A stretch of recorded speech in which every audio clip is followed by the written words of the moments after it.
Now we're just moving on to the last section. We're almost done, guys. I know it's taking long, but I'd rather we do it thoroughly than we rush through it and you don't get the information you need. So the completing of the portfolio, as I mentioned in the beginning, all of this information needs to go into a portfolio. Make sure it's detailed, it covers everything, and that you put it in a very nice, professional looking way so that it's easy to understand and it follows the exact table of contents.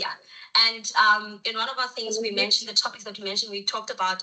Okay, so we have to just make sure that we have the table of contents from the toolkits is the same table of contents that you have in your portfolio. So don't change it. Don't, get creative and mix it up, because then when the adjudicators get that, they're going to be confused and you're going to miss out on a lot of marks. So follow that exact structure and then you'll be fine.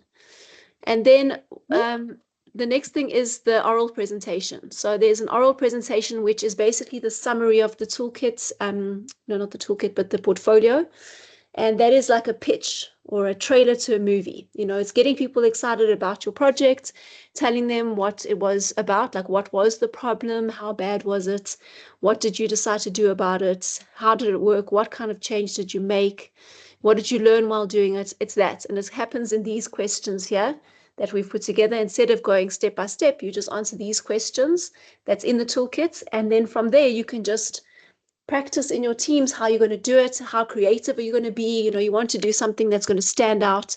So try and do something different. Maybe have some kind of posters or song or dance or, different outfits or something that is going to make you stand out, because you don't want to just be like boring and just stand there and speak. And you don't want to be reading from cue cards either.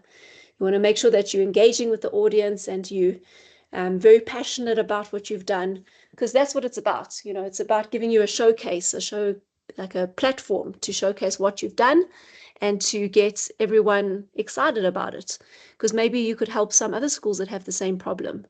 So that's very exciting. And the oral presentation, there are 4 learners in the team, so we'd love all 4 to be part of it. But if some are better speakers than others, then you can give more of the speaking to the better speakers and less to the ones who aren't so good, but try and involve them, because remember, we're also trying to improve the weaknesses. And a lot of the time we get feedback that confidence and self-esteem increase by doing YCAP.